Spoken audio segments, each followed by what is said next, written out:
में किसी भी क्षेत्र, राज्य और देश का विकास शिक्षा, स्वास्थ्य और उद्योग के ही लगाने से होता है। और मुझे लोग मेरे काम से जानते हैं, मैं बातों में विश्वास नहीं रखता।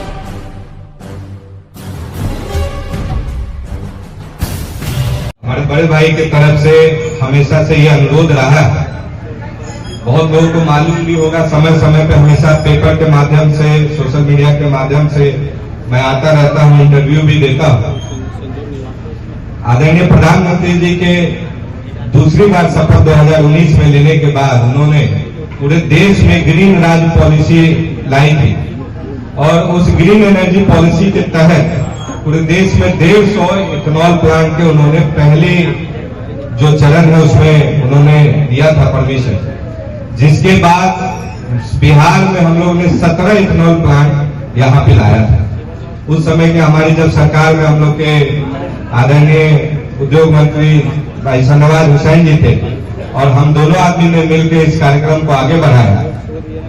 और हमारी सरकार चली भी गई, लेकिन जो आदरणीय प्रधानमंत्री जी ने जो मार्गदर्शन दिया है, रास्ता दिखाया है, तो मेरा हमेशा से मानना है कि किसी भी क्षेत्र, राज्य और देश का विकास शिक्षा, स्वास्थ्य और उद्योग के ही लगाने से होता है।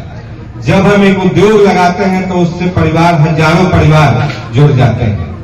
तो बिहार में भी चूंकि इथेनॉल का जो सब्जेक्ट है, इथेनॉल के जो प्लांट है, इससे हमारे किसान भाई जुड़े हैं, हमारे युवा जुड़े हैं और इसके तहत हमने तिरहुत का पहले प्राथमिकता लिया और मुजफ्फरपुर में पहला इथेनॉल प्लांट पूरे देश में ग्रीन एनर्जी पॉलिसी के तहत मैंने पूरे प्रयास से आदरणीय प्रधानमंत्री जी के नेतृत्व में और उनके मदद से हमने लगाने का कार्य किया है।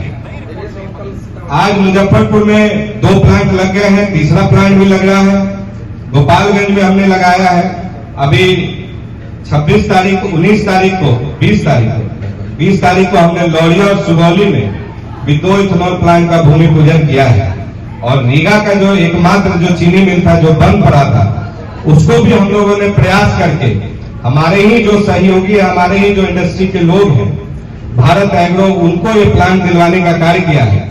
और अभी उस पर टेक्निकल हम लोग पूरा उस पर स्टडी कर रहे हैं और इस सीजन में तो नहीं, लेकिन आप लोगों से वादा करता हूं कि अगले सीजन में वो प्लांट जरूर चालू हो जाएगा और उसको भी इस देश का मैं सबसे आधुनिक इथेनॉल प्लांट बनाऊंगा।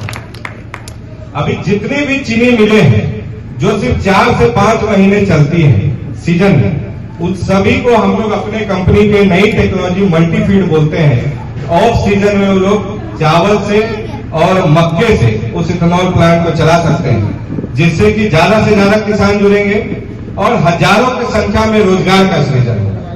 तो मैं आज अध्यक्ष जी को भी यहाँ पे एक भरोसा दिलाना चाहता हूँ और मुझे लोग मेरे काम से जानते हैं, मैं बातों में विश्वास नहीं रखता हूँ। एक साधारण परिवार से आया हूँ।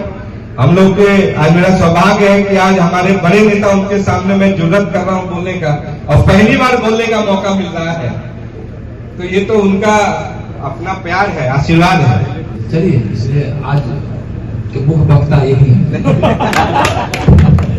नहीं, तो मैं भरोसा दिलाता हूं कि आने वाले समय में हम लोग जो पहले चरण का जो जिम्मेदारी मिला है उसको निभाते हुए दूसरे चरण की ओर अग्रसर होंगे और कम समय में भी, मैंने हमेशा बोला भी है कि मेरी प्राथमिकता है शिवहर में तो इस सारा जो कार्यक्रम का जो रूपरेखा ये है कि 5 तारीख को हम लोग को आदरणीय गृह मंत्री जी के कार्यक्रम में भारी संख्या में वहां पे पहुंचना है। प्रधानमंत्री जी के द्वारा जो चलाए जा रहे कल्याणकारी योजनाएं हैं, उस योजना को आदरणीय गृह मंत्री जी सभी जनता के बीच में बताने आ रहे हैं।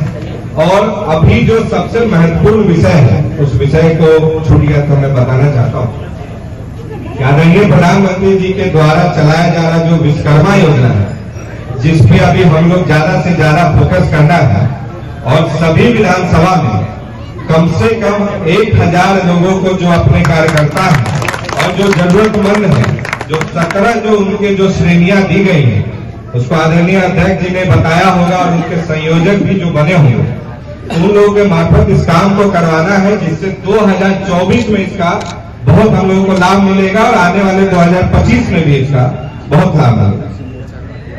ओबीसी मोर्चा के अध्यक्ष हैं क्या यहाँ पे? महामंत्री। 2024 से पहले आदरणीय प्रधानमंत्री जी के आदेश पे मार्गदर्शन पे हम लोग केंद्र सरकार का भी 3 इथेनॉल प्लांट लगा रहे हैं। और जैसा कि G20 में भी आदरणीय प्रधानमंत्री जी ने जो वादा किया है कि सभी देशों में, अब तो G21 हो गया है, अफ्रीका के भी पूरा देश जुड़ गया है, तो हाँ जी, तो हम लोग ये बहुत कम समय में आदरणीय प्रधानमंत्री जी के नेतृत्व में, जहां पे इस देश को सिर्फ दूसरे लोग अपना सामान बेचने के दृष्टिकोण से देखते थे, आज हमारा देश पूरे विश्व में यहाँ का जो आत्मनिर्भर भारत के तहत जो हमारा स्वदेशी सामान है, जिसका हम लोग ज्यादा से ज्यादा यहाँ पे उद्योग लगाए हैं, इसको हम लोग दूसरे देशों में बेचते हैं। और इथेनॉल के भी क्षेत्र में हम लोग इन सभी देशों से हम लोग की बातें चल रही हैं, यहाँ पे हम लोग वहां पे ज्यादा से ज्यादा यहाँ पे इथेनॉल प्लांट लगाएंगे। बस इतना ही। छोटी बड़ी खबरों के लिए आप MH न्यूज चैनल को सब्सक्राइब करें, लाइक करें, शेयर करें। अगर आप इस न्यूज को फेसबुक के माध्यम से देखना चाहते हैं तो आप हमारे पेज को लाइक जरूर करें, और अच्छा लगे तो हमें कमेंट का सुझाव जरूर दें। हम आपके सुझाव का भी स्वागत करेंगे। धन्यवाद।